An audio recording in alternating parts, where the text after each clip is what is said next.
In this video, we'll learn how to add Bootstrap to your project. First, we'll start by adding Bootstrap using a CDN link.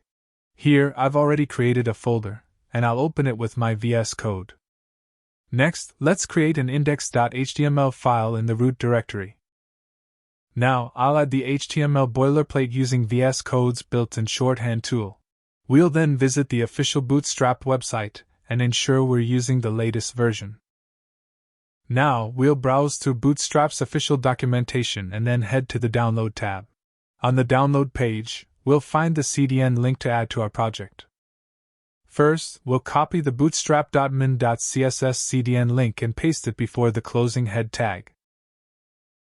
Similarly, we'll copy the bootstrap.bundle.min.js CDN link and paste it before the closing body tag.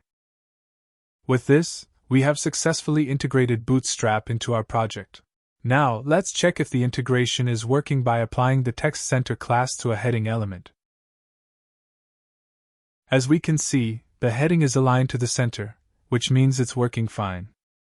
Similarly, we can verify by visiting the source code of our file and checking if the Bootstrap file is accessible via the CDN link. If the Bootstrap file loads as intended, your integration is perfect. Now, let's move on to setting up Bootstrap locally. Here, I've already opened the project folder in my editor. Now, I'll create an index.html file inside it. Within this file, I'll add the HTML boilerplate using VS Code's shorthand tool. Now, let's visit the Bootstrap documentation and go to the Download page. On the Download page, we'll click the Download button to start downloading the Bootstrap files. Now that the download is complete, we'll first extract the zip file. After extracting the zip file, we'll see two folders, one for CSS and another for JS. To include Bootstrap CSS in our project, we'll open the CSS folder and locate bootstrap.min.css. We'll then copy this file and paste it into our main project directory. Now, let's return to our editor and link the bootstrap.min.css file we added to the project folder. We will do this by including it before the closing head tag. Similarly, to add the Bootstrap JavaScript file, we'll return to the downloaded folder and navigate to the JS folder.